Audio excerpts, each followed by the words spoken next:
This slow video was proudly backed by Veldskoen, the soul of South Africa.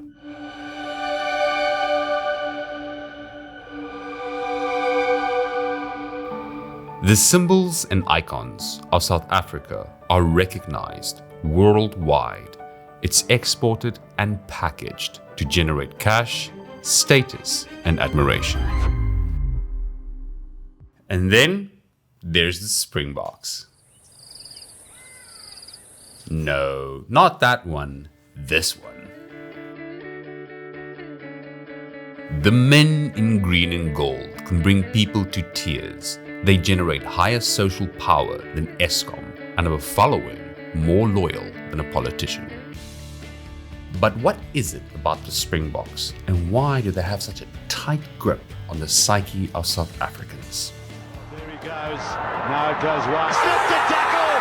Try number 2. This admiration is proudly South African. We wear it like a badge of honor. What badge? This badge, Veldskoen, the soul of South Africa, and the proud backers of this video. Whether you go fast or go slow, these locally made, handcrafted shoes are reliable and tough, ready to tackle anything and go anywhere.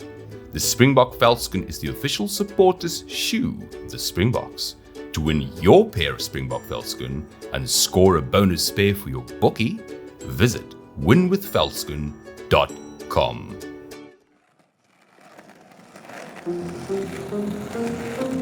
Let's admit, not everybody is a rugby fan. But ask anybody what happened in 1995 and they'll tell you. And that's the way they'll do it, keeping it in the middle of the back and going for the line. Back it comes to you, Sven de Westhuizen. A little knock forward, but that's it.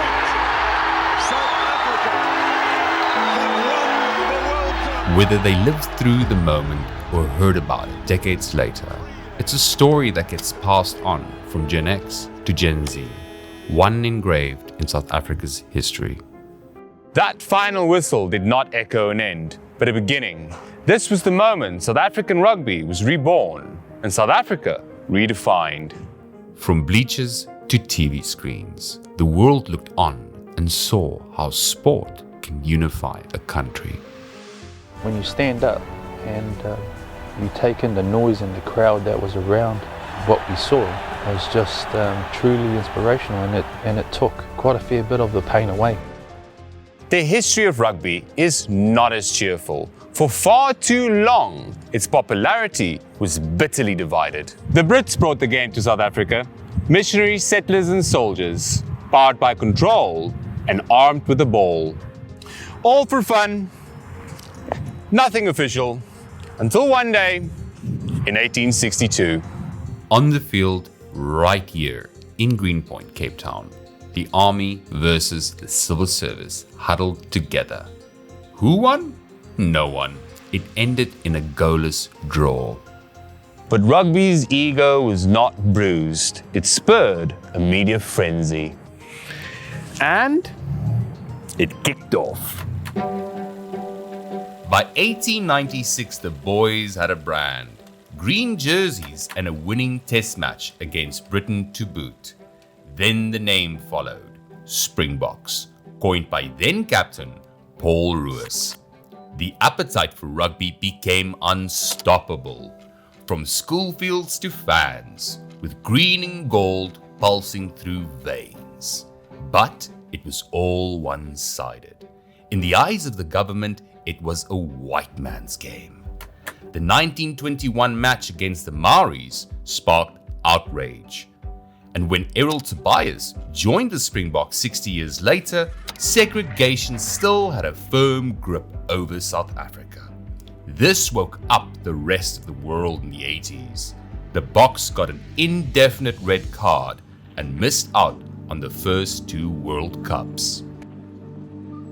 And then comes the shift. The dynamic evolution which is taking place in South Africa. There is much to be done.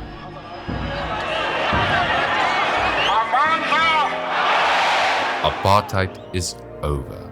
Mandela walks free and everyone is invited to the party.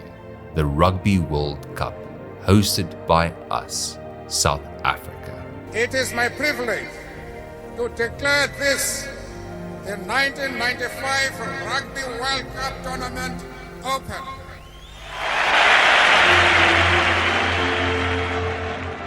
Sport has the advantage. It reaches areas which cannot be reached by politicians or other kinds of opinion makers. The idea so offended, those who adored Mandela dared to boo him.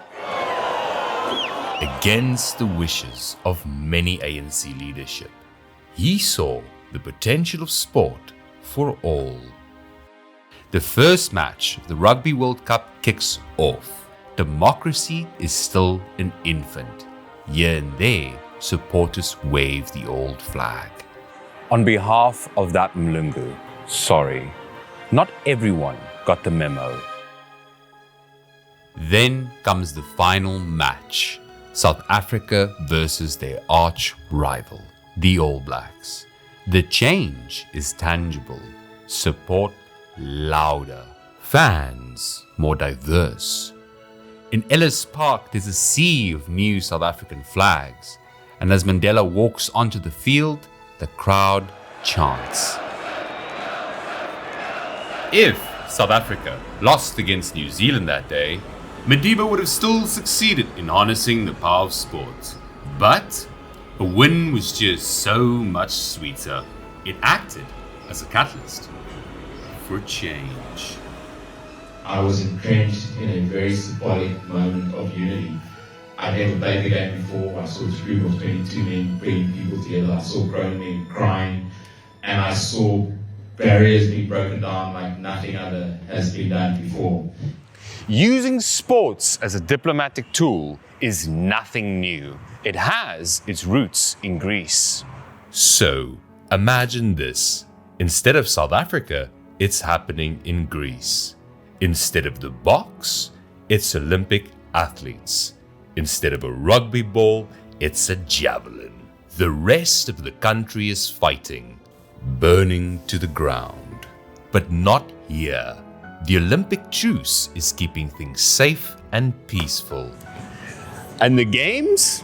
Sensationally popular.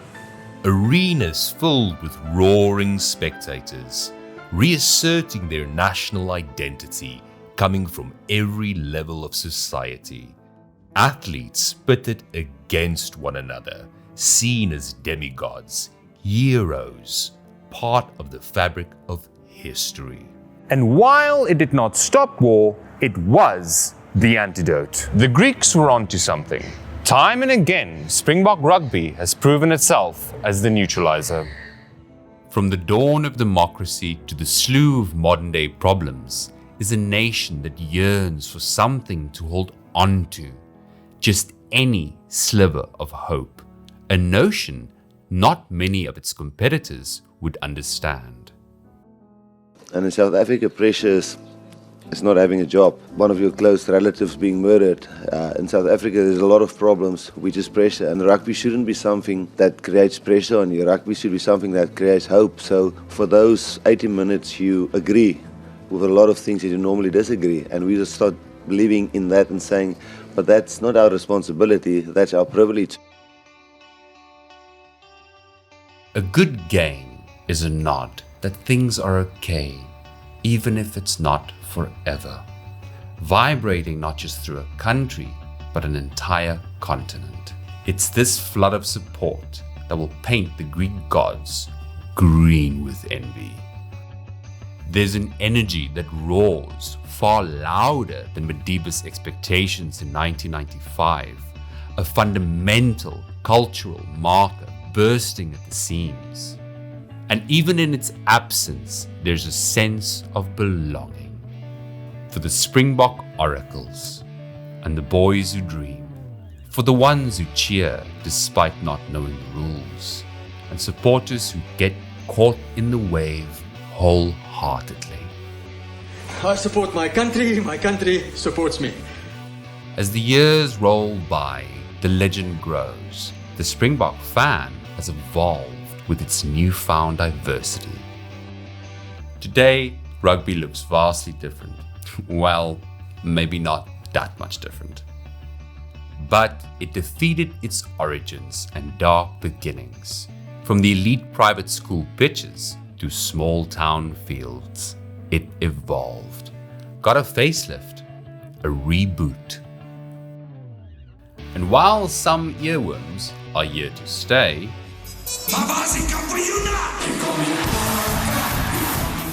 this circle got bigger with another soundtrack.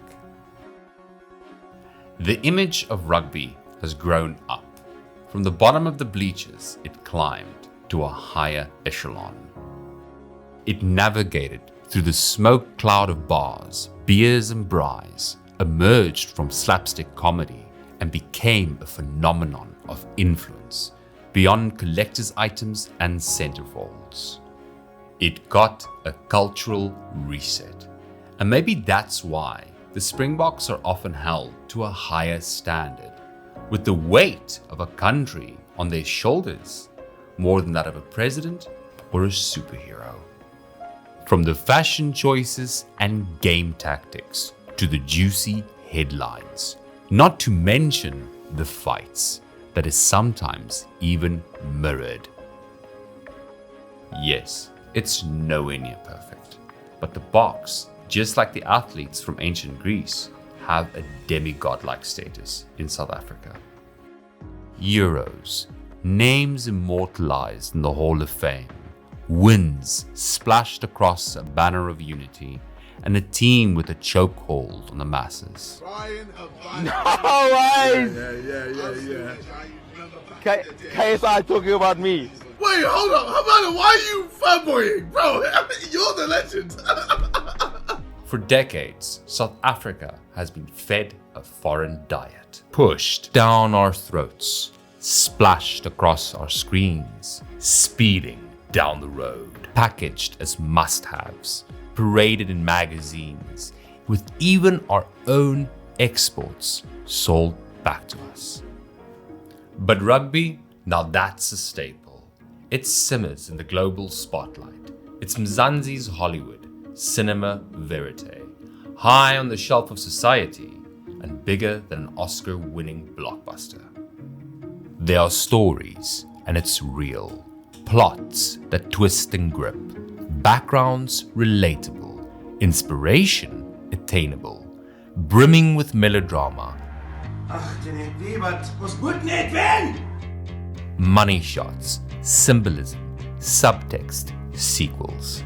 And there's always a shout for more. Encore, Encore, encore, encore, encore. Yes, it's commodified and commercialized. Yes, real unity and transformation still often feels like a 30-year-old pipe dream turning grey. But rugby permeates through the veins of our culture, deeper than 95 and harder than the tries and tackles. And therein lies its power. The Springboks cannot be erased or silenced. Its impact cannot be duplicated or replaced, because it's more than a sport. It's longer than just 80 minutes, and it's bigger than a trophy.